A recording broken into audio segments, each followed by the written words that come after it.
नमस्कार दोस्तों, जय हिंद। स्वागत है आप सभी का आपके अपने यूट्यूब चैनल सक्सेस विज्ञान में एक कदम सफलता की ओर।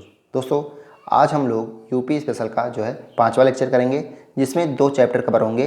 11वां चैप्टर है परिवहन और 12वां चैप्टर है उत्तर प्रदेश का इतिहास। दोनों चैप्टर मिला के लगभग 100 क्वेश्चन होंगे।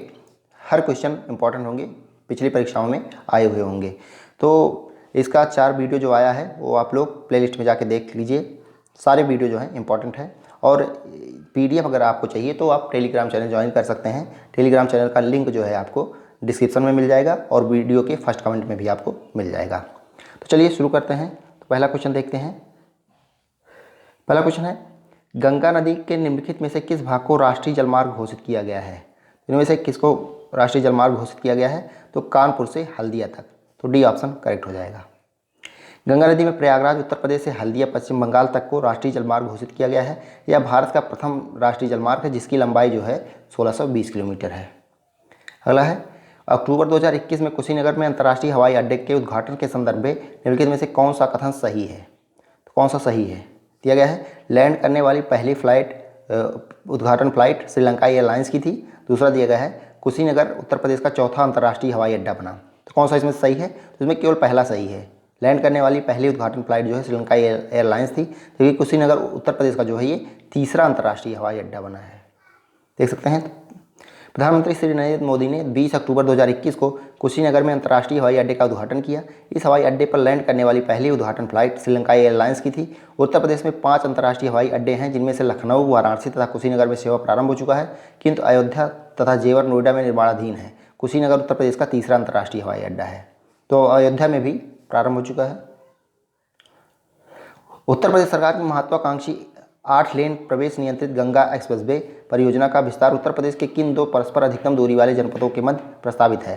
तो किन 2 परस्पर अधिकतम दूरी वाले जनपदों के मध्य? कौन सा करेक्ट हो जाएगा? तो ऑप्शन डी करेक्ट हो जाएगा, नोएडा एवं गाजीपुर। उत्तर प्रदेश सरकार ने सड़क परिवहन को अधिक गति प्रदान करते हुए 2009-10 के बजट में 1024 किलोमीटर लंबी गंगा एक्सप्रेसवे परियोजना का शुभारंभ किया। यह मार्ग नोएडा से गाजीपुर, वर्तमान में बलिया तक जाएगा। जनरथ नाम दिया गया है। तो जनरथ नाम किसे दिया गया है? तो ये उत्तर प्रदेश सरकार द्वारा प्रारंभ किए गए निम्न लागत एसी बस सेवा को। तो चौथा का डी करेक्ट हो जाएगा। अगला है, यमुना एक्सप्रेसवे है। तो यमुना एक्सप्रेसवे जो है ये ग्रेटर नोएडा से आगरा तक। तो यहाँ पे कौन सा करेक्ट हो जाएगा? बी करेक्ट हो जाएगा, ग्रेटर नोएडा से आगरा तक। यमुना एक्सप्रेसवे 165 किलोमीटर की लंबी द्रुतगामी सड़क मार्ग है जो ग्रेटर नोएडा से आगरा तक है। यह 6 लेन की सड़क मार्ग है। अगला है, ताज अंतर्राष्ट्रीय हवाई अड्डे का निर्माण किया जा रहा है। तो ताज अंतर्राष्ट्रीय हवाई अड्डे का निर्माण कहाँ पे किया जा रहा है? तो ये गौतम बुद्ध नगर में किया जा रहा है। ताज अंतर्राष्ट्रीय हवाई अड्डे का निर्माण गौतम बुद्ध नगर जनपद के जेवर तहसील में किया जा रहा है। इसकी निर्माण लागत जो है लगभग 3500 करोड़ रुपए है। अगला क्वेश्चन है, यूपी से शुरू होने वाला सबसे लंबा राष्ट्रीय राजमार्ग है। यूपी से शुरू होने वाला, तो कौन सा करेक्ट हो जाएगा? ये NH7।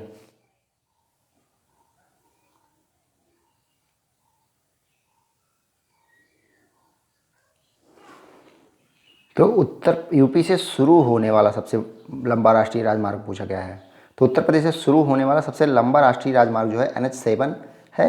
राष्ट्रीय राजमार्ग 7 की कुल लंबाई 2369 किलोमीटर है। यह भारत का सबसे बड़ा राजमार्ग है जो उत्तर प्रदेश से वाराणसी शहर को भारत के दक्षिणी राज्य तमिलनाडु के कन्याकुमारी शहर को जोड़ता है। वर्तमान में भारत का सबसे बड़ा राजमार्ग जो है NH27EU है, जो पोरबंदर गुजरात से सिलचर असम तक जाता है। तो पूछा गया है यूपी से शुरू होने वाला सबसे लंबा राजमार्ग कौन सा है? तो ये NH7 हो जाएगा। ये वाराणसी से लेके कन्याकुमारी तक जाता है। अगला क्वेश्चन है, मिलान करना है। तो बमरौली हवाई अड्डा कहाँ पे है? कहाँ पे है? ये प्रयागराज में है, यानी इलाहाबाद। चकेरी कहाँ पे है? तो चकेरी कानपुर में है। हिंडौन कहाँ पे है? ये गाजियाबाद में है। फुर्सतगंज कहाँ पे है? ये रायबरेली में है। देख सकते हैं, बमरौली इलाहाबाद प्रयागराज, चकेरी कानपुर, हिंडौन गाजियाबाद, फुर्सतगंज जो है रायबरेली हो जाएगा। आगे देखते हैं, उत्तर मध्य रेलवे का मुख्यालय अवस्थित है। तो उत्तर मध्य रेलवे का मुख्यालय कहाँ पे स्थित है ये बताना है। तो ये इलाहाबाद में स्थित है, यानी प्रयागराज में। अगला है, उत्तर प्रदेश में पूर्वांचल एक्सप्रेस मार्ग निम्नलिखित में से किस नगर से नहीं गुजरेगा? तो पूर्वांचल एक्सप्रेस वे जो है ये किस नगर से नहीं गुजरेगा? फैजाबाद, बस्ती, आजमगढ़, मऊ। कहाँ से नहीं गुजरेगा? तो ये बस्ती से नहीं गुजरेगा। लखनऊ के चाँद सराय से गाजीपुर के हैदरिया तक लगभग 341 किलोमीटर लंबाई वाला पूर्वांचल एक्सप्रेस मार्ग उत्तर प्रदेश के 9 जिलों में निर्बाध आवाजाही सुनिश्चित करेगा। 14 जुलाई 2018 को प्रधानमंत्री द्वारा उद्घाटित पूर्वांचल एक्सप्रेस मार्ग उत्तर प्रदेश के लखनऊ, बाराबंकी, अमेठी, सुल्तानपुर, अयोध्या, अम्बेडकर नगर, आजमगढ़, मऊ और गाजीपुर को जोड़ेगी। यह मार्ग बस्ती से नहीं गुजरेगा। अगला है, आगरा लखनऊ एक्सप्रेस वे की लंबाई कितनी है? तो आगरा लखनऊ एक्सप्रेस हाईवे की लंबाई कितनी है? तो ये 300 किलोमीटर है।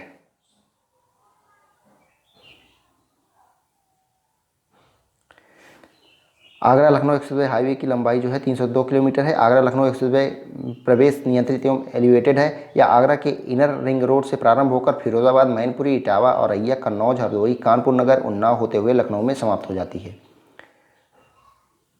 फिर से सूची का मिलान करना है। तो ये हवाई अड्डा किस नगर में है ये बताना है। तो लखनऊ में कौन सा है? लखनऊ में अमौसी हवाई अड्डा है। वाराणसी में कौन सा है? वाराणसी में बाबतपुर हो जाएगा। कानपुर में कौन सा है? चकेरी हो जाएगा। और आगरा में जो हो जाएगा ये खेरिया हो जाएगा। देख सकते हैं, लखनऊ अमौसी, वाराणसी बाबतपुर, कानपुर चकेरी, आगरा खेरिया। जीटी रोड नहीं गुजरती है। तो इनमें से जीटी रोड कहाँ से नहीं गुजरती है?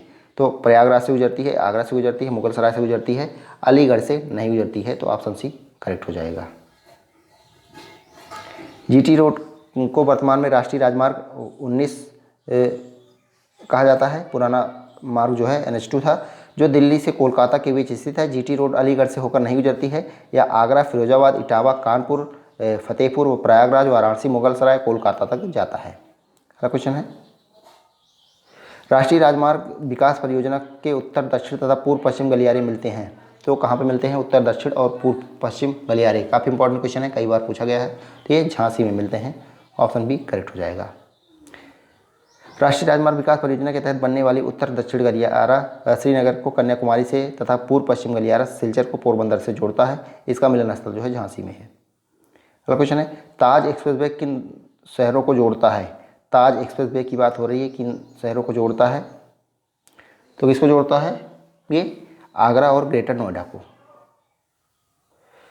ताज एक्सप्रेस वे 165.5 किलोमीटर लंबा 6 लेन वाला मार्ग है, जो उत्तर प्रदेश के आगरा और ग्रेटर नोएडा को जोड़ता है। इसका पुराना नाम यमुना एक्सप्रेस वे था। हाल ही में इसे बढ़ाकर 8 लेन करने का प्रस्ताव जारी हुआ है। क्वेश्चन है, उत्तर प्रदेश में लखनऊ मेट्रो के प्रथम चरण में कहाँ से कहाँ तक मेट्रो चलाना प्रस्तावित है?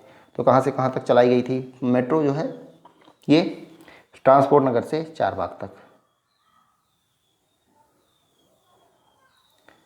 अगला है, उत्तर प्रदेश राज्य में यमुना एक्सप्रेस वे निम्नलिखित किन 2 शहरों को जोड़ने के लिए बनाया गया है? तो कौन सा करेक्ट हो जाएगा यहाँ पे? आगरा और नोएडा को। यमुना एक्सप्रेस वे का नाम बदल के जो है ताज एक्सप्रेस वे हो गया है। अगला है, उत्तर प्रदेश सरकार की यमुना एक्सप्रेस वे का उद्घाटन मुख्यमंत्री अखिलेश यादव द्वारा कब किया गया था? तो उद्घाटन कब किया गया था? तो 9 अगस्त 2012 को तत्कालीन मुख्यमंत्री अखिलेश यादव ने किया था।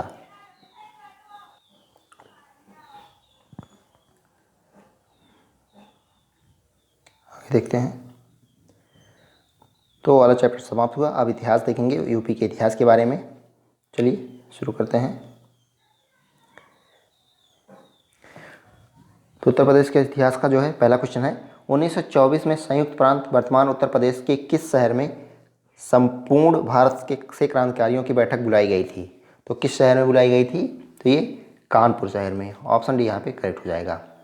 वर्ष 1924 में संयुक्त प्रांत वर्तमान उत्तर प्रदेश के कानपुर शहर में संपूर्ण भारत के क्रांतिकारियों की बैठक का आयोजन किया गया था। साथ ही हिंदुस्तान रिपब्लिकन एसोसिएशन HRA नामक क्रांतिकारी संगठन की स्थापना की गई थी, जिसके संस्थापक सदस्यों में सचिंद्र नाथ सान्याल, राम प्रसाद बिस्मिल, जोगेंद्र चंद्र चटर्जी, चंद्रशेखर आज़ाद सम्मिलित थे। अगला है, उत्तर प्रदेश के किस नगर में सर्वप्रथम भारतीय राष्ट्रीय कांग्रेस का वार्षिक अधिवेशन हुआ था?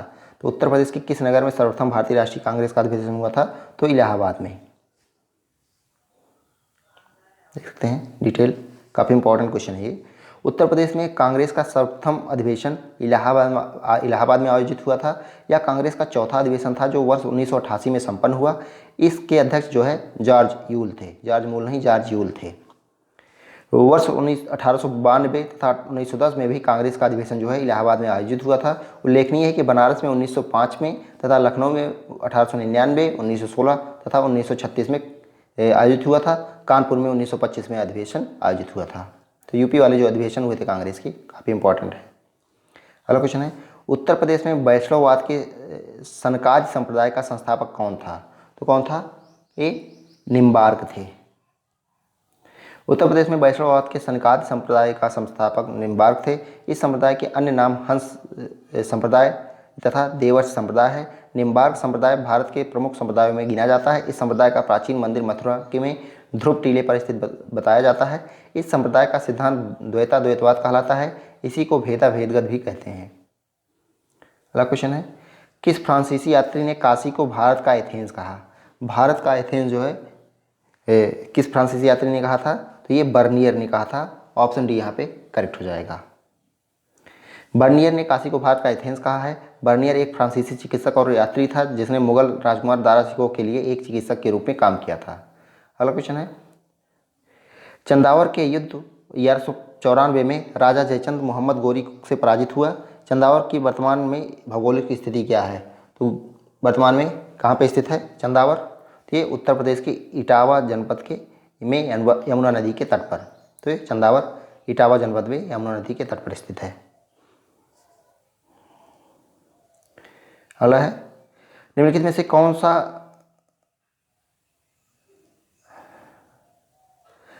कौन सा सिंधु घाटी सभ्यता का स्थल उत्तर प्रदेश में स्थित है? तो कौन सा स्थित है? तो ये हुलास हो जाएगा, ये स्थित है।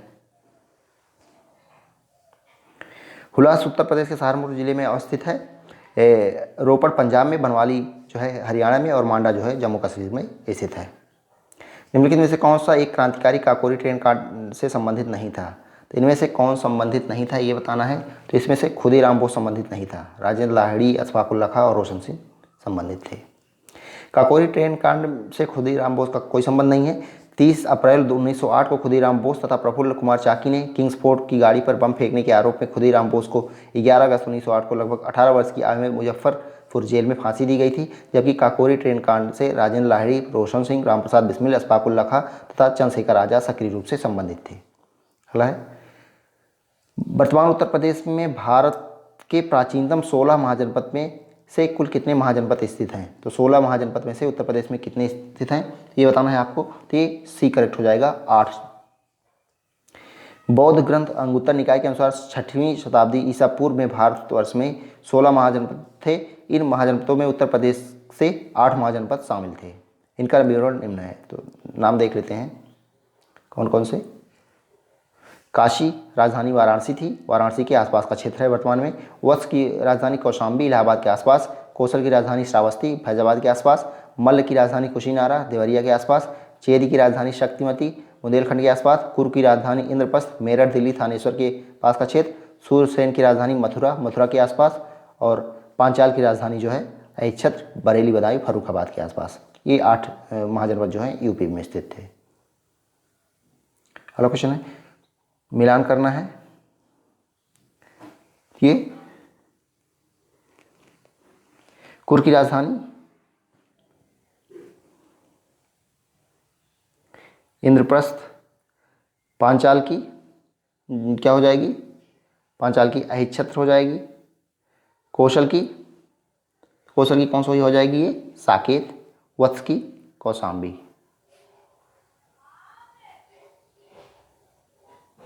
कौशल की जो है ये साकेत भी और श्रावस्ती भी। आगे देखते हैं, नवाब शुजाउद्दौला की बेगम का प्रसिद्ध मकबरा बहू बेगम का मकबरा निम्नलिखित में से किस स्थान पर अवस्थित है? तो कहाँ पे स्थित है ये फैजाबाद में स्थित है।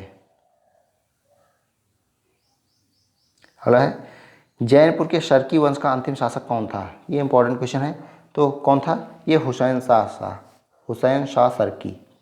जौनपुर के शर्की वंश का अंतिम शासक हुसैन शाह था। इस वंश की स्थापना मलिक सरवर द्वारा 1394 ईस्वी में किया गया था। उल्लेखनीय है कि जौनपुर शहर की स्थापना 14वीं शताब्दी में फिरोज शाह तुगलक ने अपने चचेरे भाई मोहम्मद बिन तुगलक की याद में की थी, जिसका वास्तविक नाम जौना खां था। अगला है, निम्न में से कौन एक 1924 के कानपुर षड्यंत्र मामले में शामिल नहीं था? तो इनमें से कौन शामिल नहीं था ये बताना है। मुजफ्फर अहमद शामिल थे, नलिनी गुप्ता शामिल थे, शौकत उस्मानी शामिल थे, यमे अंसारी जो है शामिल नहीं थे। 1920 के दशक में भारत में समाजवादी तथा मार्क्सवादी विचारधारा का उदय हुआ, जो रूसी क्रांति 1917 से काफ़ी हद तक प्रभावित था। 17 मार्च 1924 के कानपुर षड्यंत्र का मामला भारत में कम्युनिस्टों की क्रांतिकारी गतिविधियों से संबंधित था। कानपुर षड्यंत्र में मुजफ्फर अहमद, नलिनी गुप्ता, शौकत उस्मानी, ऐसे डोंगे शामिल थे। इन सभी पर आरोप लगाया गया था कि ये सभी हिंसक क्रांति द्वारा ब्रिटिश भारत की संप्रभुता के प्रति राजा सम्राट को पूरी तरह से वंचित करने की मांग कर रहे थे। यमे अंसारी कानपुर षड्यंत्र में शामिल नहीं थे। हड़प्पा सभ्यता का स्थल मांडी भारत के किस राज्य में स्थित है? तो मांडी की बात हो रही है, मांडा की बात नहीं हो रही है, ये ध्यान दीजिएगा। तो कहाँ पे स्थित है ये उत्तर प्रदेश में स्थित है। मुजफ्फरनगर उत्तर प्रदेश से लगभग 15 किलोमीटर दक्षिण में स्थित मांडी गांव हड़प्पा सभ्यता का एक नवीन स्थल है। यहाँ खेत की जुताई के दौरान भारी मात्रा में सोने के छल्ले, मिट्टी के बर्तनों के टुकड़े तथा ईंटें प्राप्त हुई हैं। 3 अलग अलग आकार प्रकार के सोने के छल्ले मिलने से ऐसा अनुमान किया जाता है कि इनका प्रयोग मुद्रा के रूप में किया जाता था तथा इस स्थल पर कोई टकसाल गृह रहा होगा। अगला क्वेश्चन है, शेरशाह सूरी का अंतिम अभियान निम्नलिखित में से किस राज्य के विरुद्ध था? तो किस राज्य के विरुद्ध था ये बताना है आपको। तो ये कालिंजर के विरुद्ध था। शेरशाह सूरी का अंतिम विजय अभियान 1545 ईस्वी में कालिंजर के विरुद्ध था। इसी अभियान के दौरान एक बम गोला फटने से उसकी मृत्यु हो गई। कन्नौज का युद्ध 1540 में शेरशाह और हुमायूं के मध्य हुआ था, जिसमें शेरशाह विजयी रहा था। अगला क्वेश्चन है, निम्नलिखित में से कौन हड़प्पी पुरावस्थल उत्तर प्रदेश में स्थित नहीं है? इनमें से कौन सा उत्तर प्रदेश में स्थित नहीं है? तो ये आपको बताना है। हुलास स्थित है, आलमगीरपुर स्थित है, मांडी स्थित है, देसलपुर जो है इसमें उत्तर प्रदेश में स्थित नहीं है। उत्तर प्रदेश में स्थित हड़प्पी पुरास्थल आलमगीरपुर, जो कि मेरठ में स्थित सैंधव सभ्यता का सबसे पूर्वी स्थल है। बड़गांव एवं हुलास सहारनपुर, मांडी मुजफ्फरनगर है, जबकि देसलपुर गुजरात के कच्छ के रण में स्थित सैंधव स्थल है। अगला क्वेश्चन है, कन्नौज पर महमूद गजनबी के आक्रमण के समय वहाँ का शासक कौन था? तो वहाँ का शासक कौन था? तो राज्यपाल था। कन्नौज पर महमूद गजनबी 1018 ईस्वी में आक्रमण के समय गुर्जर प्रतिहार वंश का शासक राज्यपाल था, जो आक्रमण के भय से कन्नौज छोड़कर बाड़ी दुर्ग में जाकर छिप गया। उसकी इसी कायरता की वजह से चंदेल शासक विद्याधर ने राज्यपाल को पराजित कर समाप्त कर दिया। यशपाल अंतिम गुर्जर प्रतिहार शासक था। मध्यकाल में उत्तर प्रदेश के किस जनपद को शिक्षा का केंद्र होने के कारण सिराजे हिंद कहा जाता है? तो ये जौनपुर को।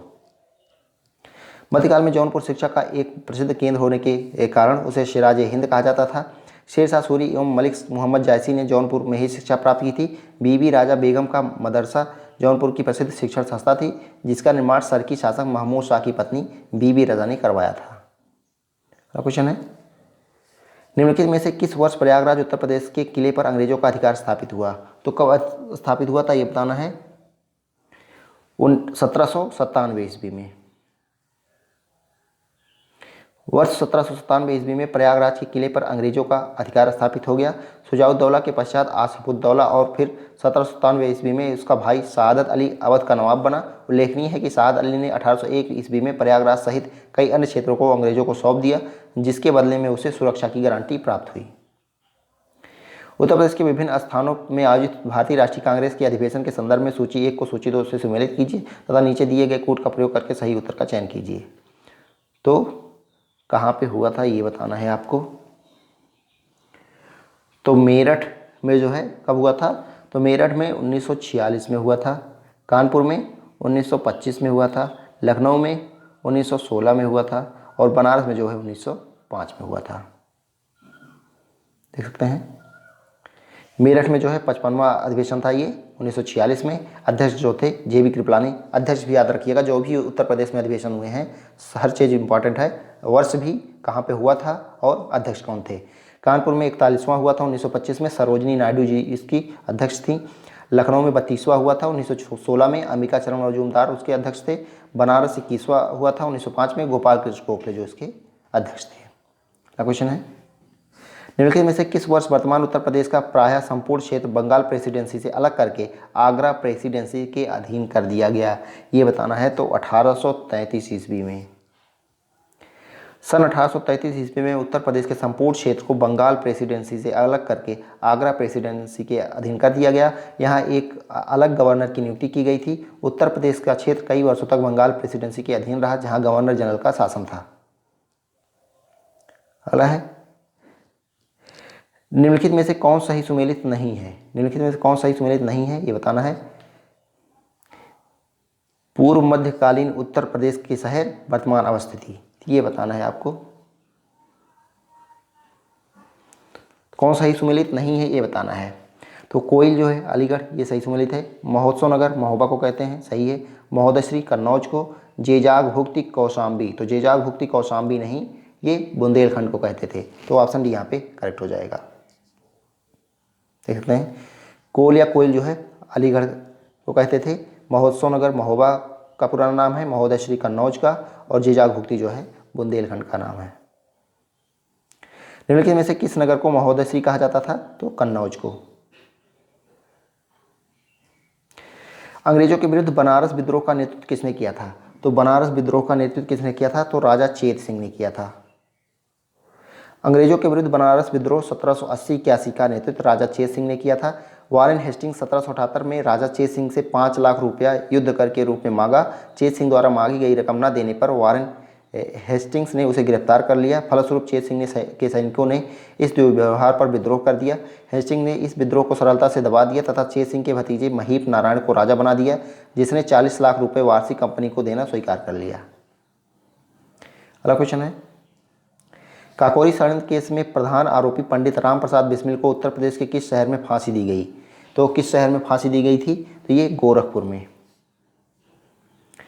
19 दिसंबर 1927 को पंडित राम प्रसाद बिस्मिल को गोरखपुर जेल में काकोरी षड्यंत्र केस के आरोप में फांसी दी गई थी। 9 अगस्त 1925 को हुए काकोरी षड्यंत्र के आरोप में राम प्रसाद बिस्मिल, राजेंद्र लाहिड़ी, अशफाकुल्ला खां और रोशन सिंह को फांसी दी गई थी।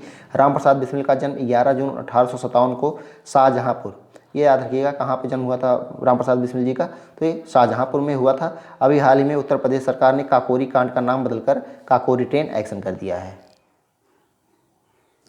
अगला क्वेश्चन है, उत्तर प्रदेश में स्वाधीनता आंदोलन के समय ही एक अन्य एका बृहद जन आंदोलन प्रारंभ हुआ, उसका नेतृत्व किसने किया था? उसका नेतृत्व किसने किया था? तो ये मदारी पासी ने किया था, एका आंदोलन का जो है नेतृत्व। अवध का एका आंदोलन हरदोई जिले तथा उत्तरी अवध के पश्चिमी जिलों में 1921 के अंत में एवं 1922 के प्रारंभ में मदारी पासी एवं सहदेव के नेतृत्व में चलाया गया था। इस आंदोलन को चलाने का उद्देश्य लगान को नगद रूप से रूपांतरित करवाना था। एका आंदोलन हरदोई, बहराइच, बाराबंकी और सीतापुर जिले में चलाया गया था। इस आंदोलन में सभा स्थल पर गंगा की सौगंध दी जाती थी कि किसान निर्धारित लगान से 1 पैसा भी अधिक लगान नहीं देंगे। अगला क्वेश्चन है, अखिल भारतीय किसान सभा की स्थापना हुई थी। तो अखिल भारतीय किसान सभा की स्थापना कब हुई थी? तो ये 1936 में लखनऊ में हुई थी। अप्रैल 1935 में संयुक्त प्रांत में किसान संघ की स्थापना हुई और इसी वर्ष NG रंगा और अन्य किसान नेताओं ने सभी प्रांतीय किसान सभाओं को मिलाकर एक अखिल भारतीय किसान संगठन बनाने की योजना बनाई। अपने इसी उद्देश्य को आगे बढ़ाते हुए किसान नेताओं ने 11 अप्रैल 1936 को लखनऊ में अखिल भारतीय किसान सभा की स्थापना की। स्वामी सहजानंद सरस्वती इसके अध्यक्ष तथा प्रोफेसर NG रंगा इसके महासचिव चुने गए। अखिल भारतीय किसान सभा को जवाहरलाल नेहरू ने भी संबोधित किया। इस अधिवेशन में 1 सितंबर 1936 ईस्वी को किसान दिवस के रूप में मनाने का निर्णय लिया गया। अगला क्वेश्चन है, लखनऊ में स्थापित अखिल भारतीय किसान कांग्रेस के महासचिव के रूप में निम्नलिखित में से किसे चुना गया था? तो किसे चुना गया था? तो ये NG रंगा को। उत्तर प्रदेश की संस्कृति का एक ऐतिहासिक पूर्व काल है, इसमें निम्नलिखित में से कौन सम्मिलित है? इनमें से कौन सम्मिलित है ये बताना है। बुद्ध, राम, नवाब, महाराज। तो बुद्ध भी थे, राम भी थे, नवाब भी थे, तो 1, 2, 3 हो जाएगा। उत्तर प्रदेश की संस्कृति के ऐतिहासिक पूर्व काल में बुद्ध, राम तथा नवाब सम्मिलित है। अगला क्वेश्चन है, अवध राज्य का ब्रिटिश साम्राज्य में विलय हुआ। तो अवध राज्य का जो है ब्रिटिश साम्राज्य में विलय कब हुआ? तो 1856 ईस्वी में। अवध का अंतिम नवाब वाजिद अली शाह 1847 से 1856 था। इसी के शासनकाल में अवध पर कुशासन का आरोप लगाकर 1856 ईस्वी में ब्रिटिश साम्राज्य में मिला लिया गया। डलहौजी ने अपने व्यवकत सिद्धांत के अंतर्गत सर्वप्रथम 1848 ईस्वी में सतारा राज्य को ब्रिटिश साम्राज्य में मिलाया। उसके बाद जैतपुर, उदयपुर, झांसी, नागपुर को ब्रिटिश साम्राज्य का अंग बनाया। मंगल पांडे सिपाही था, तो मंगल पांडे सिपाही थे किसके, ये इसमें गलत दिया गया है, वो 34वीं इन्फेंट्री के सिपाही थे। 34वीं यहाँ पे हो जाएगा 94 की जगह, तो ये सही हो जाएगा। मंगल पांडे 1827 से 1857 बैरकपुर की सैनिक छावनी के में 34वें बंगाल नेटिव इन्फेंट्री की पैदल सेना के 1446 नंबर के सिपाही थे। मंगल पांडे 1857 ईस्वी के प्रथम स्वतंत्रता संग्राम के अग्रदूत माने जाते हैं। अगला है महालवाड़ी प्रणाली कहाँ लागू हुई थी, तो महालवाड़ी प्रणाली जो है ये कहाँ पर लागू हुई थी, ये उत्तर प्रदेश में। महालवाड़ी व्यवस्था उत्तर प्रदेश, मध्य प्रांत और पंजाब प्रांत आते थे, जो ब्रिटिश भारत के कुल भूभाग का 30% था। महालवाड़ी व्यवस्था क्या थी, तो महाल का तात्पर्य है जागीर या गांव होता है। इस राजस्व व्यवस्था में प्रत्येक महाल या गांव के साथ स्थापित की गई कृषक के साथ नहीं, ग्राम या महाल पर आधारित भू व्यवस्था के साथ रैयतवाड़ी बंदोबस्त की कुछ नीतियाँ को मिलाकर लागू की गई। हाल्ट मैकेंजी इसके जन्मदाता थे। महापरिनिर्वाण मंदिर कहाँ अवस्थित है, तो महापरिनिर्वाण जो है कुशीनगर में स्थित है। यहाँ पे बुद्ध जी को महापरिनिर्वाण प्राप्त हुआ था। कुशीनगर के अन्य मंदिरों में जो है रामाभर स्तूप, बिड़ला बुद्ध मंदिर, राम जानकी मंदिर प्रमुख है। अगला है महर्षि वाल्मीकि आश्रम स्थापित है, तो ये कहाँ पे स्थित है, ये बिठूर में हो जाएगा। ऑप्शन बी करेक्ट हो जाएगा। बिठूर उत्तर प्रदेश में कानपुर से 24 किलोमीटर दूर गंगा के किनारे पर बसा है। इसे प्राचीन काल में ब्रह्मवर्त तीर्थ कहा जाता था। रामायण के रचयिता महर्षि वाल्मीकि का आश्रम यहीं पर स्थित है। झांसी की रानी लक्ष्मीबाई कुछ काल तक यहीं रही। कार्तिक मास में यहाँ एक मेला लगता है। कालपी जालौन में ही व्यास व नरसिंह टीले हैं। ऐसी मान्यता है कि व्यास टीले के स्थान पर ऋषि व्यास का आश्रम था तथा नरसिंह टीले के स्थान पर राजा हिरण्यकश्यप का महल था, जहाँ प्रहलाद की रक्षा करने हेतु भगवान नरसिंह प्रकट हुए थे। श्रावस्ती जैनियों के कुछ आश्रम हैं। भगवान बुद्ध भी इस स्थान पर कुछ समय तक रहे थे। अगला क्वेश्चन है, वह प्राचीन स्थल जहाँ 60,000 मुनियों की सभा में संपूर्ण महाभारत कथा का वाचन किया गया था, तो ये हो जाएगा नैमिषारण्य, जो कि सीतापुर में है। नैमिषारण्य 60,000 मुनियों की सभा में संपूर्ण महाभारत कथा का वाचन किया गया था। नैमिषारण्य सीतापुर जनपद में स्थित है। पृथ्वी पर सत्य की स्थापना के लिए देवताओं ने यहीं पर वृत्रासुर के वध हेतु अस्त्र बनाने के लिए महर्षि दधीचि से प्रार्थना की थी। नैमिषारण्य आध्यात्मिक विकास का केंद्र रहा है। यह 88,000 ऋषियों की तपस्थली रही है। यहाँ 30,000 तीर्थ स्थल हैं।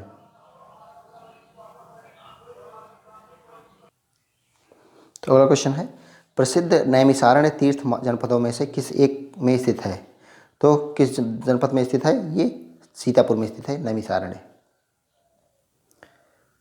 सुमेलित करना है,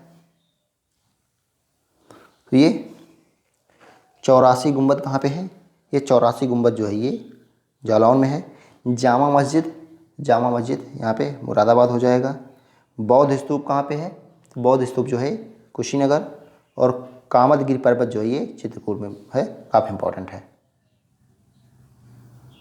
देख सकते हैं। 84 गुंबद जालौन, जामा मस्जिद मुरादाबाद, बौद्ध स्तूप कुशीनगर, कामदगिरि पर्वत जो है ये चित्रकूट में है। यहाँ पे फिर मिलान करना है, तो कौशाम्बी में जो है कौन सा स्तूप है, ये घोषिता राम मठ है। कुशीनगर में जो है ये रामाभर स्तूप है। सारनाथ में कौन सा है, तो सारनाथ में धमेक स्तूप है। और श्रावस्ती में जो है ये सहेत स्तूप है, सहेत महत, देख सकते हैं। कौशाम्बी में घोषिता राम मठ है, कुशीनगर में रामाभर स्तूप है, सारनाथ में धमेक स्तूप, श्रावस्ती में सहेत महत। अगला क्वेश्चन है, निम्नलिखित में से अमीर खुसरो किस स्थान से संबंधित है, तो इनमें से अमीर खुसरो किस स्थान से संबंधित ये बताना है, तो ये पटियाली से संबंधित है। अमीर खुसरो का वास्तविक नाम अबुल हसन यामिनुद्दीन मोहम्मद था। इनका जन्म उत्तर प्रदेश के कासगंज जिले के पटियाली नामक ग्राम में हुआ था। खुसरो को हिंदुस्तानी खड़ी बोली का पहला लोकप्रिय कवि माना जाता है। इन्हें तूतीय हिंद के नाम से भी जाना जाता है। आगे का क्वेश्चन देखते हैं, कालपी नगर किस नदी के तट पर स्थित है, तो कालपी किस नदी के तट पर है, ये यमुना नदी पे। कालपी उत्तर प्रदेश के जालौन जिले में यमुना नदी के किनारे स्थित है। यह नदी यमुना बृहद चाप के आकार में प्रदेश के सहारनपुर, मुजफ्फरनगर, मेरठ, गाजियाबाद, बुलंदशहर, अलीगढ़, मथुरा, आगरा, इटावा, जालौन, हमीरपुर, बांदा, फतेहपुर और प्रयागराज आदि 19 जिलों में बहती हुई प्रयाग में गंगा से मिल जाती है। अगला है उत्तर प्रदेश का प्राचीनतम जीवंत नगर है। प्राचीनतम जीवंत नगर जो है ये वाराणसी, काशी। तो ऑप्शन डी यहाँ पे करेक्ट है। उत्तर प्रदेश का प्राचीनतम जीवंत नगर वाराणसी है। वाराणसी संसार के प्राचीनतम बसे शहरों में से एक है। इसे बनारस और काशी भी कहते हैं। हिंदू धर्म में सर्वाधिक पवित्र नगरों में से एक वाराणसी को माना जाता है और इसे अभिमुक्त क्षेत्र कहा जाता है। अगला क्वेश्चन है गुप्त काल में टेराकोटा पक्की मिट्टी ईंटों से बना भीतरगांव मंदिर उत्तर प्रदेश के कहाँ पे स्थित है? भीतरगांव मंदिर काफ़ी इंपॉर्टेंट है। तो ये कानपुर में स्थित है भीतरगांव मंदिर। भीतरगांव उत्तर प्रदेश के कानपुर जिले में स्थित है। यहाँ गुप्तकालीन मंदिर के अवशेष उपलब्ध हैं जो गुप्तकालीन वास्तुकला के सुंदर नमूनों में से एक है। ईंटों का बना यह मंदिर अपनी सुरक्षित तथा उत्तर सांचे में ढाली ईंटों के कारण विशेष रूप से प्रसिद्ध है। इसकी छत शिखरमयी है तथा बाहर की दीवारों के ताकों में मृणमयी मूर्तियाँ दिखाई पड़ती हैं। अगला है वाराणसी के विश्वनाथ मंदिर का निर्माण किसके द्वारा कराया गया था? तो वाराणसी के विश्वनाथ मंदिर का निर्माण जो है रानी अहिल्याबाई द्वारा कराया गया था। काशी यानी वाराणसी को भगवान शिव की नगरी कहा जाता है। भगवान शिव के 12 ज्योतिर्लिंगों में से काशी विश्वनाथ मंदिर भी शामिल है। काशी विश्वनाथ मंदिर वाराणसी में गंगा नदी के तट पर स्थित है। इस मंदिर का 3500 वर्षों का लिखित इतिहास है। बार बार के हमलों और पुनः निर्मित किए जाने के बाद मंदिर के वर्तमान स्वरूप का निर्माण 1780 ईस्वी में इंदौर की महारानी अहिल्याबाई होलकर ने करवाया था। अगला है महर्षि वाल्मीकि का आश्रम ब्रह्मवर्त में स्थित था जो वर्तमान में उत्तर प्रदेश के कहाँ पे है? तो ये बिठूर में है जो कि कानपुर में पड़ता है। महर्षि वाल्मीकि का आश्रम ब्रह्मवर्त में स्थित था जो वर्तमान में उत्तर प्रदेश के बिठूर में है। वाल्मीकि आश्रम वह स्थल है जहाँ ऋषि वाल्मीकि ने बैठकर महाकाव्य रामायण की रचना की थी। यही वह स्थल है जहाँ माता सीता ने अपने निर्वासन के दिनों में शरण ली थी और अपने जुड़वा पुत्रों लव और कुश को जन्म दिया था। आगे का क्वेश्चन देखते हैं। आगरा की मोती मस्जिद का निर्माण किसके द्वारा करवाया गया था? तो आगरा की मोती मस्जिद का निर्माण जो है शाहजहां ने करवाया था। आगरा किले में स्थित मोती मस्जिद चमकता हुआ मोती का निर्माण शाहजहां ने करवाया था। मोती मस्जिद को पर्ल मॉस्क भी कहते हैं। शाहजहां ने इस मस्जिद का निर्माण अपनी शाही दरबार के लिए करवाया था। इसके शीर्ष पर स्थित 3 गुंबदों का निर्माण सफ़ेद संगमरमर से किया गया है जो देखने में अधिक आकर्षक लगते हैं। यहाँ गुंबदकार खोखो से बनी एक श्रृंखला है जिसके निर्माण मुख्य तौर पर हिंदू वास्तुकला से प्रेरित होकर किया गया था। अगला है फर्रुखाबाद में गंगा नदी के किनारे मुगल घाट का निर्माण बादशाह ने करवाया था। तो मुगल घाट का निर्माण फर्रुखाबाद में गंगा नदी के किनारे किसने करवाया था ये बताना है। तो इसमें से देखते हैं एक बार इसका डिटेल। फर्रुखाबाद उत्तर प्रदेश का एक ऐतिहासिक शहर है जिसमें गंगा यमुना तहजीब की परंपराओं द्वारा परिभाषित समृद्ध संस्कृति है जो हिंदू और मुस्लिम सांस्कृतिक प्रथाओं, अनुष्ठानों, लोक व भाषाई परंपराओं को जोड़ता है। फर्रुखाबाद की स्थापना 1714 ईस्वी में नवाब मोहम्मद खान बंगस ने की थी। फर्रुखाबाद का नाम मुगल बादशाह फर्रुखशेर के नाम पर रखा गया है। काशी की तरह यहाँ पर गली गली में शिवालय स्थित है। काशी की तरह यहाँ पांचाल घाट यानी घटिया घाट पर ऐतिहासिक विश्राम स्थल और पक्के घाट बने हुए हैं। तो इसका एग्जैक्ट कोई आंसर नहीं होगा। अगला क्वेश्चन है नरसिंह की सबसे ऊंची शैलोत्कीर्ण प्रतिमा कहाँ पाई जाती है? तो ये कहाँ पाई जाती है बताना है। तो ये दुधई में पाई जाती है।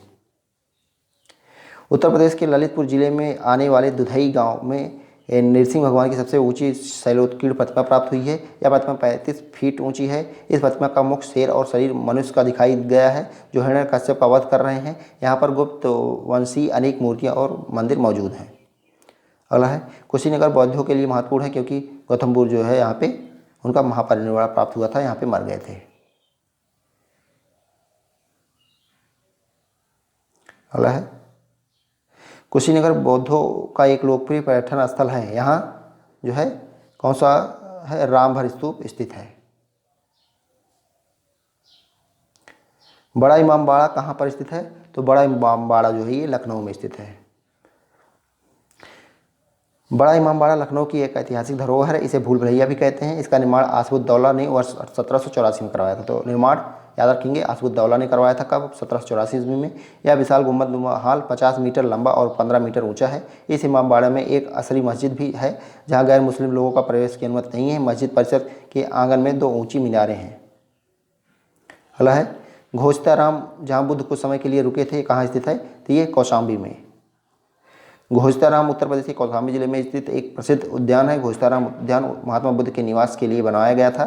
श्रेष्ठी घोषित का भवन कौशाम्बी नगर के दक्षिण पूर्वी कोने में स्थित है। अगला क्वेश्चन है, मुंशी प्रेमचंद का जन्म कहाँ हुआ था, तो मुंशी प्रेमचंद जी का जन्म जो है वाराणसी में हुआ था। उपन्यास सम्राट में प्रेमचंद का जन्म काशी वाराणसी के निकट लमही नामक ग्राम में 31 जुलाई 1880 ईस्वी को हुआ था। इनके पिता अजायब राय डाक मुंशी थे, जो डाक विभाग में नौकरी करके परिवार का भरण पोषण करते थे। इन्होंने माधुरी तथा मर्यादा पत्रिकाओं का संपादन किया तथा हंस व जागरण नामक पत्र का प्रकाशन किया। भारतीय साहित्य जगत में इन्हें उपन्यास सम्राट की उपाधि से नवाजा गया। इनकी कुछ प्रमुख कृतियाँ देख लेते हैं, ये भी पूछा जा सकता है। गोदान, कर्मभूमि, प्रेमाश्रम, रंगभूमि, गबन, करबला, प्रेम की वेदी, सेवा सदन, मानसरोवर, कहानी संग्रह। मानसरोवर जो है ये कहानी संग्रह है। भव्य जैन स्तूप के अवशेष को कंकाली टीला के पास खोद कर निकाला गया है, जो कि कहाँ स्थित है, तो ये मथुरा में स्थित है।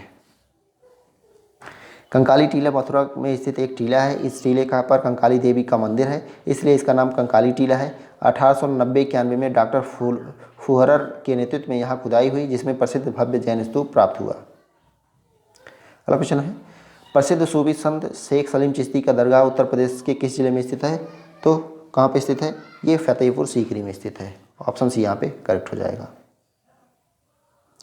प्रसिद्ध सूफी संत शेख सलीम चिश्ती अजमेर के ख्वाजा मोइनुद्दीन चिश्ती के पौत्र थे। सूफी संत शेख सलीम चिश्ती की दरगाह उत्तर प्रदेश के फतेहपुर सीकरी आगरा के समीप में स्थित है। यहाँ पर अकबर द्वारा पंचमहल, बुलंद दरवाजा आदि प्रसिद्ध इमारतें बनवाई गईं। अगला क्वेश्चन देखते हैं, 6वीं शताब्दी ईसा पूर्व के दौरान मथुरा के आसपास के क्षेत्र को क्या कहा जाता था, तो ये क्या कहा जाता था, ये सूरसेन कहा जाता था। 6वीं शताब्दी ईसा पूर्व के दौरान मथुरा के आसपास के क्षेत्र को सूरसेन कहा जाता था। इसकी राजधानी मथुरा थी। मथ जो है राजस्थान में राजधानी विराटनगर थी।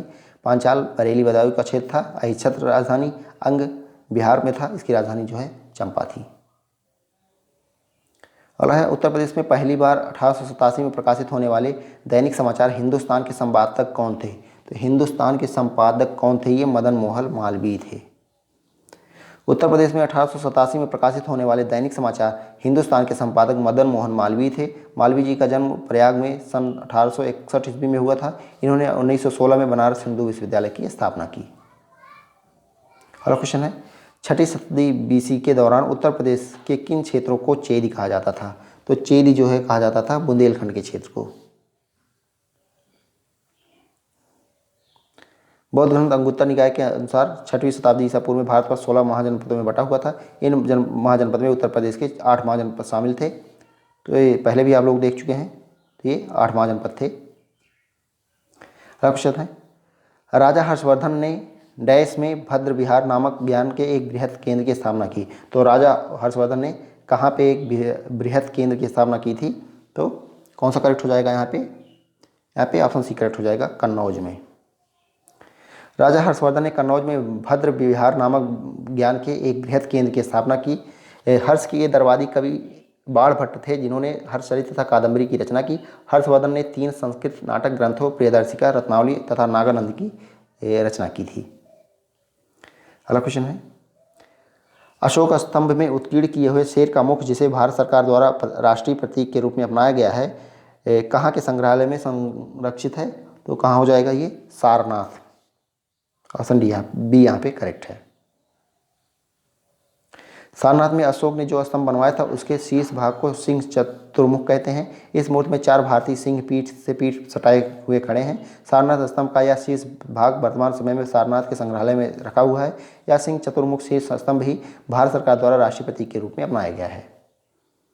अगला क्वेश्चन है, चंदेल शासक के दौरान उत्तर प्रदेश का निम्नलिखित में से कौन सा क्षेत्र जेजाग भुक्त या जयहोटी के नाम से जाना जाता था, तो जेजाग भुक्त के नाम से कौन जाना जाता था, ये बुंदेलखंड हो जाएगा।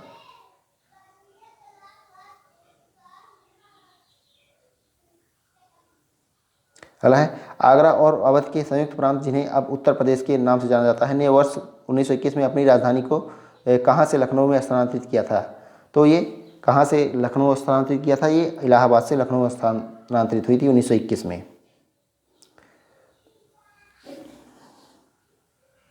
अगला है, गौतम बुद्ध की माँ देवदह राज्य के शासक परिवार से थी, जो अब उत्तर प्रदेश के कहाँ पे है, तो उत्तर प्रदेश के बस्ती जिले में है।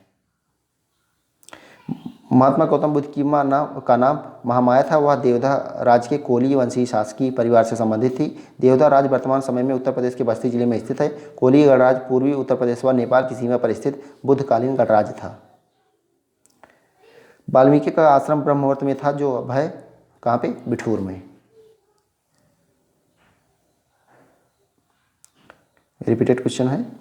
अगला क्वेश्चन है, 1 जनवरी 1845 को उत्तर प्रदेश ने डैश नामक पहली हिंदी समाचार पत्र निकाला, जिसे गोविंद रघुनाथ ने संपादित किया था। तो ये कौन सा करेक्ट हो जाएगा यहाँ पे, कौन सी पत्रिका थी, बनारस अखबार। 1 जनवरी 1845 को उत्तर प्रदेश राज्य से बनारस अखबार नामक पहली हिंदी समाचार पत्र निकाला, जिसको गोविंद नारायण थत्ते ने संपादित किया था। अखबार के संचालक राजा शिव प्रसाद सितारे हिंद थे। हिंदी का प्रथम समाचार पत्र उद्दंत मार्तंड था, जिसका प्रकाशन 30 मई 1826 में कलकत्ता में शुरू किया गया था। इसके संपादक जुगल किशोर शुक्ल थे। इसी के उपलक्ष्य में 30 मई को हिंदी पत्रकारिता दिवस मनाया जाता है।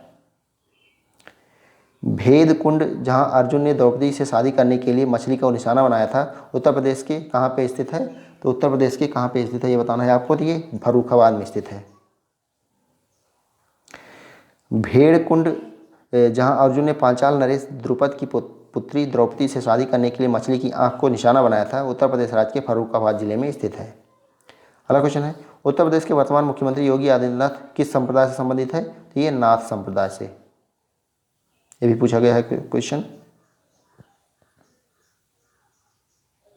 अगला है, सूफी कवि अमीर खुसरो का जन्म उत्तर प्रदेश के किस जिले में हुआ था, तो उत्तर प्रदेश के कहाँ पे हुआ था, ये एटा जिले में। सूफी कवि अमीर खुसरो का जन्म 1253 ईस्वी में उत्तर प्रदेश के एटा जिले के पटियाली नामक ग्राम में हुआ था, जो कि वर्तमान में कासगंज में है। तो वर्तमान में अब कासगंज में आता है। इन्हें तबला तथा खड़ी बोली का आविष्कारक माना जाता है। इन्होंने 8 सुल्तानों का शासन स्वयं देखा। अगला क्वेश्चन है, बहू बेगम का मकबरा उत्तर प्रदेश में कहाँ पे स्थित है, तो ये फैजाबाद में। रिपीटेड क्वेश्चन आ गया। इसका निर्माण जो है नवाब शुजाउद्दौला ने अपनी प्रिय बेगम उम्मतुज़्ज़ुहर उर्फ बहू बेगम की याद में करवाया था। अगला क्वेश्चन है, उत्तर प्रदेश के निम्नलिखित में से किस जिले को नवाबों का शहर कहा जाता है, तो लखनऊ हो जाएगा। लखनऊ के वर्तमान स्वरूप की स्थापना नवाब आसिफुद्दौला ने 1775 ईस्वी में किया था। उत्तर प्रदेश में किस धर्म के अनुयायी सबसे कम हैं, तो सबसे कम अनुयायी किस धर्म के हैं ये बताना है। तो पारसी धर्म के अनुयायी जो हैं सबसे कम हैं। देख लेते हैं। तो 79.73% हिंदू हो गए, मुस्लिम 19.26%, सिख 0.32%, ईसाई 0.18%, जैन 0.11%, बुद्ध 0.10% और अन्य जो है 0.01%। 2011 की जनगणना के अनुसार है ये। अगला क्वेश्चन है, 14वीं शताब्दी की प्रसिद्ध मस्जिद जिसे अटाला मस्जिद कहा जाता है, उत्तर प्रदेश के किस शहर में स्थित है, तो अटाला मस्जिद कहाँ पे है, ये जौनपुर में है। तो ये कब आया था, ये लोअर एग्जाम में आया था। अटाला मस्जिद उत्तर प्रदेश के जौनपुर जिले में स्थित है। अटाला मस्जिद को सरकी राजवंश के इब्राहिम शाह सरकी ने 1408 ईस्वी में बनवाया था। अटाला मस्जिद सरकी स्थापत्य शैली का उत्तम नमूना है। तो किसने बनवाया था ये भी याद रखिएगा, तो इब्राहिम शाह सरकी ने बनवाया था। अवध राज्य, जिसे अवध भी कहा जाता है, पर 1722 से 1856 तक मुस्लिम शासकों का शासन था। अवध पर शासन करते समय शासकों ने निम्नलिखित में से कौन सी उपाधि बनाई थी, तो ये नवाब। स्वतंत्र राज्य के रूप में 1772 ईस्वी में शहादत खां बुरहान उल मुल्क ने की थी। अवध का अंतिम नवाब वाजिद अली शाह था। 1856 में लॉर्ड डलहौजी ने अवध को ब्रिटिश शासन के अधीन कर लिया। 72वां क्वेश्चन है, उत्तर प्रदेश के किस शहर में ऐतिहासिक स्मारक जैसे बड़ा इमामबाड़ा और छोटा इमामबाड़ा स्थित है, तो ये लखनऊ में स्थित है।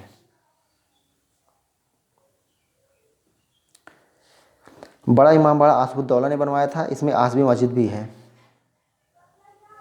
अगला है, रामायण के रचयिता वाल्मीकि का आश्रम निम्नलिखित में कहाँ स्थित है, तो ब्रह्मवत यानी बिठूर। निम्नलिखित में से किसे शेर बलिया के नाम से जाना जाता है, तो ये चित्तू पांडे हो जाएंगे, ऑप्शन सी। चित्तू पांडे भारत की स्वतंत्रता संग्राम सेनानी थी। उन्हें शेर बलिया के नाम से जाना जाता है। उन्होंने वर्ष 1942 में बलिया में भारत छोड़ो आंदोलन में महत्वपूर्ण भूमिका निभाई थी। 10 अगस्त 1942 को बलिया में स्थापित अस्थायी सरकार का नेतृत्व किया था। अगला क्वेश्चन है, भी लोअर एग्जाम में आया है, अवध की रियासत से उस प्रसिद्ध योद्धा बेगम का नाम क्या है जिन्होंने 1857 के विद्रोह में अंग्रेजों के साथ होने वाली लड़ाई में भाग लिया था? तो कौन हो जाएगा यहाँ पे? ये बेगम हजरत महल। लखनऊ अवध में 1857 विद्रोह का प्रारंभ 4 जून 1857 को हुआ था। उस समय अवध की रियासत की प्रसिद्ध योद्धा बेगम हजरत महल थीं। उन्होंने अपने अल्पवयस्क बेटे बिरजिस कादिर को नवाब घोषित कर प्रशासन को खुद संभाल लिया और समानांतर सरकार की स्थापना की। अंत में सितंबर 1858 को कैंपबेल ने गोरखा रेजिमेंट की सहायता से लखनऊ पर पुनः अधिकार कर लिया। परमहंस योगानंद गिरी, जिन्होंने पश्चिम को योग के ज्ञान से परिचित किया, का जन्म कहाँ पे हुआ था? तो इनका जन्म जो है गोरखपुर में हुआ था। योगानंद गिरी की बात हो रही है। अगला है, वर्ष 1857 के विद्रोह में कानपुर का नेता कौन था? तो कानपुर का नेता कौन था ये पूछा गया है। तो कौन थे? ये नाना साहब थे। वर्ष 1857 के विद्रोह में कानपुर के नेता नाना साहब थे। वर्ष 1857 के भारतीय विद्रोह, जिसे प्रथम भारतीय स्वतंत्रता संग्राम सिपाही विद्रोह के नाम से जाना जाता है, इस विद्रोह के विभिन्न राजनीतिक, आर्थिक, धार्मिक, सैनिक तथा सामाजिक कारण बताए जाते हैं। यह ईस्ट इंडिया कंपनी के खिलाफ प्रथम व्यापक विद्रोह था। इस विद्रोह के कुछ भारतीय नेता रानी लक्ष्मीबाई झांसी, कुंवर सिंह बिहार, बहादुर शाह दिल्ली, नाना साहेब कानपुर, बेगम हजरत महल लखनऊ आदि थे। इखलास खान का रोज़ा मकबरा जो है उत्तर प्रदेश के निम्नलिखित में से किस जिले में स्थित है? तो कहाँ पे स्थित है? ये बदायूं में स्थित है। इखलास खान का रोज़ा या मकबरा उत्तर प्रदेश के बदायूं जिले में स्थित है। नवाब इखलास खां की बेगम ने अपने शौहर की याद में मकबरे का निर्माण कराया था, जिसे इखलास खां के रोज़ा के नाम से जाना जाता है। इस मकबरे का निर्माण 1094 हिजरी सन 1690 में कराया गया था। इस मकबरे की लंबाई 152 फुट और चौड़ाई 150 फुट है। अगला क्वेश्चन है, सारनाथ वह पवित्र स्थान है जहां भगवान बुद्ध ने अपना पहला उपदेश दिया था, वह निम्नलिखित में से किस शहर में के बहुत नज़दीक है? तो ये वाराणसी में है।